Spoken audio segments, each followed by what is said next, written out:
It's Hugh Hewitt, joined by United States Senator Tom Cotton from Arkansas. Good morning, Senator. Always a pleasure to have you. Good morning, Hugh. It's good to be on with you. I just had your colleague Marco Rubio on, and I've asked Byron York this as well. I've been characterizing the Democratic agenda, if they get the Senate and the White House and the House, as hack, pack, tax, and slash. Hack the filibuster to pieces, pack the Senate by adding D.C. and Puerto Rico as states, pack the Supreme Court, tax everything that moves, including 401ks, and slash defense. Is that fair? Hugh, it's probably too fair because you forgot some things that the Democrats want to do in that radical agenda. But I do think it's important for your listeners to understand that this election is so deeply consequential because the Democrats have become so radicalized over the last 4 years. You had Barack Obama in a eulogy at a funeral in a church talking about Senate procedure because the Democrats are so committed to ending the filibuster in the Senate, which is designed to ensure that radical, unpopular policies are not forced through the Senate without debate and some degree of consensus among the American people.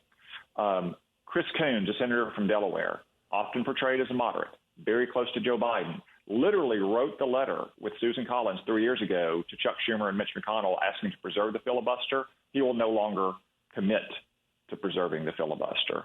So the Democrats, if they take the White House and they take the Senate, are going to end the filibuster, and they're going to do so to make radical, irreversible changes to our politics. They want to make Washington, D.C. a state. The House just passed a bill to do so. All but one Democrat voted for it. They want to pack the Supreme Court, a central plank of some of the Democratic presidential candidates that still advocate for it because they are angry that the American people have not given them untrammeled power for the last 10 years. They want to eliminate the Electoral College, Hugh, so the votes of people in places like Arkansas or New Hampshire or Maine won't make a difference anymore in presidential elections. They want to give amnesty to 20 million illegal immigrants. And, Hugh, that's before they get onto some of the serious policy implications you were talking about. Those are all designed just to give them permanent power in office, like Nancy Pelosi's radical voting law. But, yeah, they're going to raise taxes. Hugh, they're not on guns. They're not going to pass a background check law. They're not going to pass a law that prohibits the manufacture or the sale of guns. They're going to pass a gun confiscation law. Joe Biden, remember, said that Beto O'Rourke is going to set his gun control policy. And Beto O'Rourke said, hell yeah, we're going to take your guns from you. They are going to slash defense. And I believe they will use the most radical agenda we've ever seen. It is the most radical agenda we've ever seen, and it's open. This is not controversial. Joe Biden said he is against expanding the Supreme Court, but everybody else on that stage wanted to expand the Supreme Court who was in the hunt, and they will not be able to stop that momentum because they know that's power. Hugh, one thing that's clear about the Joe Biden presidency, if he wins, is he will be the weakest president in his own party in modern times. I don't know of a historic analog. So, say what you will about Donald Trump, Barack Obama, George Bush, Bill Clinton. They were all very popular and very influential in their own party. I mean, look at what Barack Obama did with the Iran nuclear deal in 2015.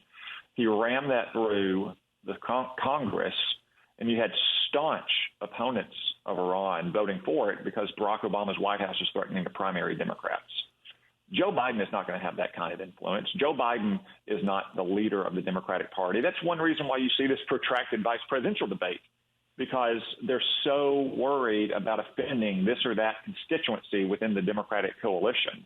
Joe Biden and his senior team are going to be scared of their own shadow when it comes to the radical Democrats in the House of Representatives and the Senate if they win this election. That's just another reason why it's so vital that we not just reelect Donald Trump, but that we hold the Senate. I also want to emphasize what you said about President Obama. In a eulogy for the great John Lewis, drove off the highway and went way off on a sidebar and denounced the filibuster as Jim Crow, attempting to make it a race issue. It has never been, not since 1964 when it was broken, a race issue. It's a consensus-building issue. Were you shocked to hear that, Senator Cotton, because that raised the stakes considerably on the filibuster? Well, it goes to show the pressure the Democrats, the rank-and-file Democrats in the Senate will face next year if they have the majority, and they are unwilling to cooperate with us, just like they were unwilling to cooperate with us on Tim Scott's police reform bill last month when they used the filibuster. Just like when Barack Obama was unwilling to try to find common ground in the Senate, when he repeatedly used the filibuster, to include filibustering Sam Alito's nomination to the Supreme Court, a tactic about which he later complained, and started us down this path by egging on Harry Reid to end the filibuster for judicial nominees so they could pack the circuit. It just goes to show how hypocritical the Democrats are on this question and how monomaniacally obsessed they are with obtaining power and never relinquishing it again, to say nothing of raising your taxes and slashing defense spending and taking your guns. Hack, pack, tax, slash, grab. I'll add grab, because that's what they'll do to the guns. I'll add grab. One word stuff. Senator Cotton, thank you. Always a pleasure. Don't go anywhere, America. Hour number 3, Senator Jim Inhofe joins me next on The Hugh Hewitt Show.